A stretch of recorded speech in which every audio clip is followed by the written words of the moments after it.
Hi guys, my name is Pranita Rao. Today we're going to talk about why sensitive people could make great leaders.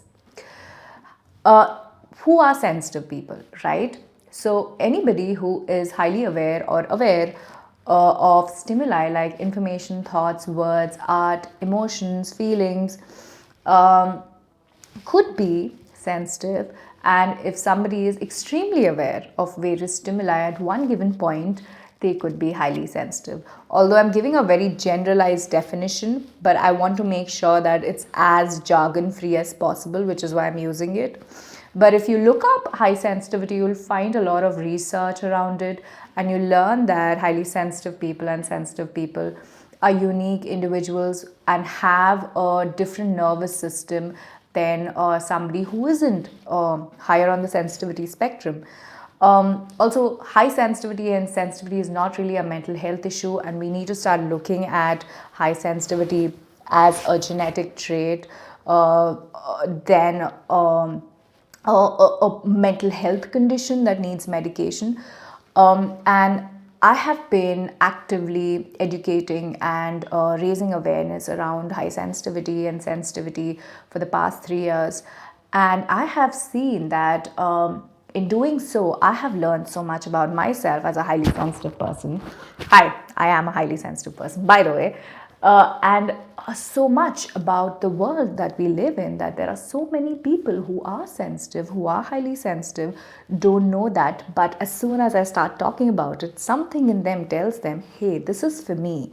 Hey, this information that she's sharing is relatable. I don't know what it is, but it sounds like I am that person. I am somebody who's sensitive or who could be highly sensitive, right? So if you're somebody who's just realizing that, by the way, I just want to say that you're not alone and you don't have to be scared. It's really cool to be highly sensitive and sensitive, actually. You get to have so many gifts. And of course, there are challenges, but then once you learn about your high sensitivity and you learn to embrace your gifts, you also learn to manage and cope with your challenges. So that's about sensitivity. Now, why do I think sensitive people make great leaders, right? I think and I believe that sensitivity helps leaders and builders and entrepreneurs and teachers and coaches to sort of be empathetic towards the people they are leading, but also make decisions that are not just in the benefit of people who they are leading, but also in the benefit of the collective good. And sensitive people gauge things very easily. Like they will know that this might not work in the future, this might not work in the coming few decades, or this might not even work now, whatever they're being suggested to do by their teams or by their organizations, etc. And I also believe that sensitive people, because they are so perceptive of others' emotions, they can be very good at understanding their audience. They can be very good at navigating communications with their audience or their team members. And because they are so perceptive and so open to understanding and putting themselves in other people's shoes, I think sensitive people can be great at leading teams uh, solely because they can sort of get the information through their sensitive gifts about the needs of the people they are leading, their audience, their teams, that people who are not high on the sensitivity scale would be able to access.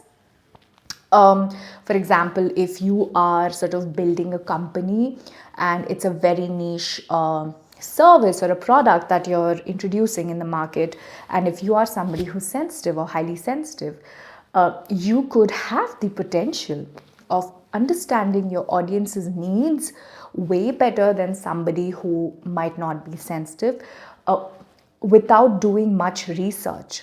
And that's because you can emotionally sort of tell what your audience would be feeling, needing, thinking, etc., or intuitively sense your audience needs.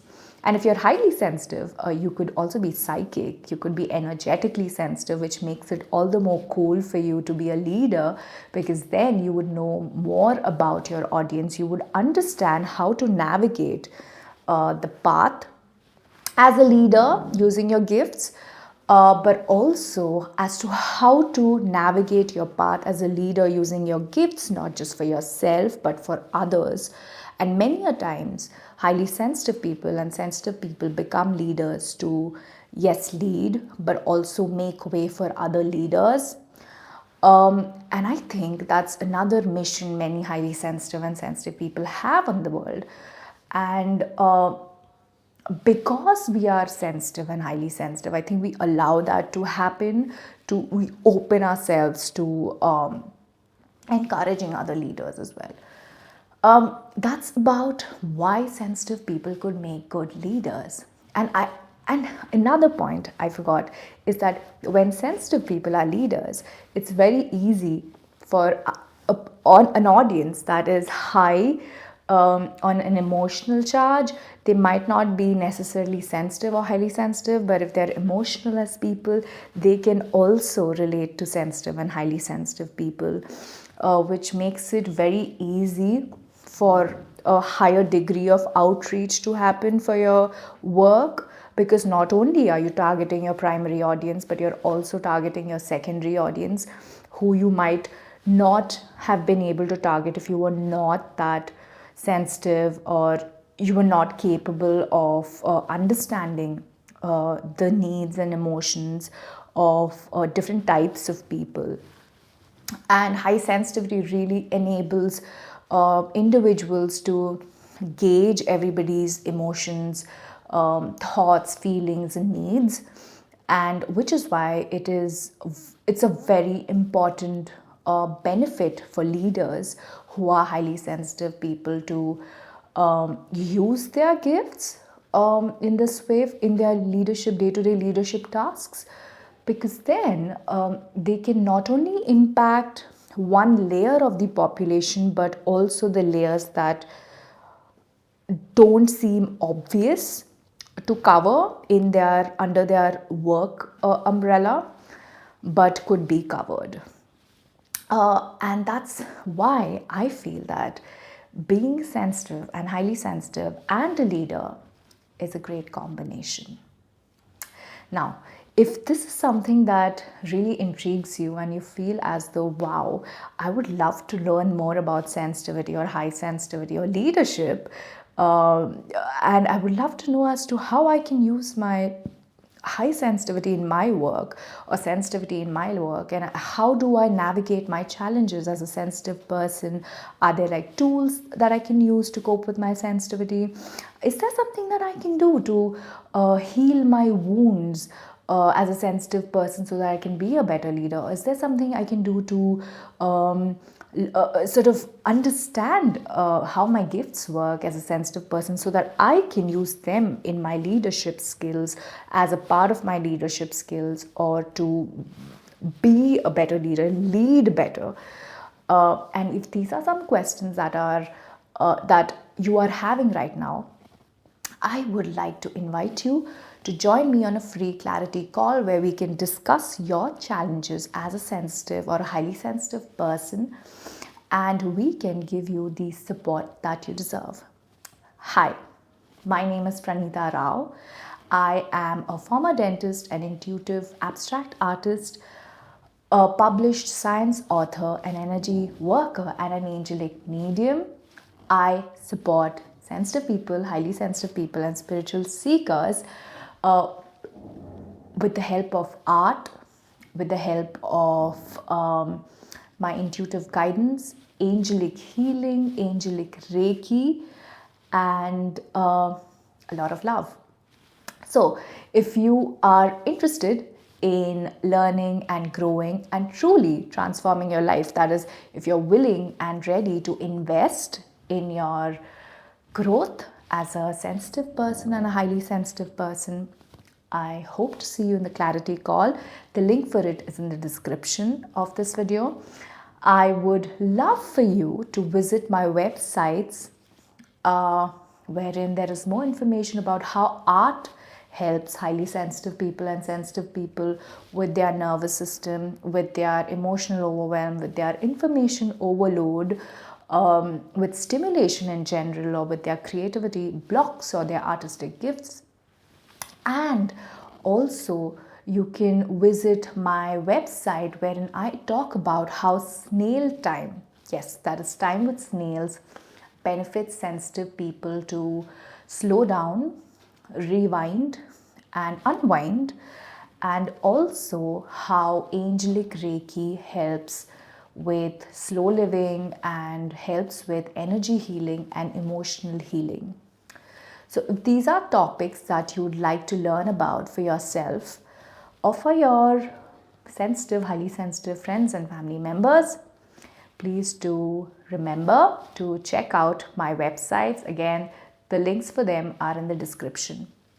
If you found this video educational and helpful, I would appreciate it if you could hit the like button, share my video, and subscribe to my channel. And definitely, if you have a story around leadership, sensitivity, or high sensitivity, I would love to hear it. So please be sure to share it in the comment section, and I will reply to you as soon as I can. Alright, thank you for listening to this video. I hope that you are taking something away from this video, something educational, something insightful, and definitely something that supports your sensitivity. And if you did, please make sure you make a note of it, either a mental note or write it somewhere where you can remember, and make sure you read it for 1 week or you remember it every single day, so that you realize that there is nothing wrong with you or wrong with your leadership skills, but you're just sensitive. That means you're wired differently. That means you just need a different environment, a different sort of way of working through things, and then you'd be fine. I hope this was helpful. I am going to say goodbye to you now, and I hope that regardless of where you are in the world right now, if you resonate with my message, feel a connection to me and my work, please know that it's not a coincidence, and that you are meant to see this video and you are meant to hear this message, and that you probably are even meant to work with me. So please remember that. All right, bye.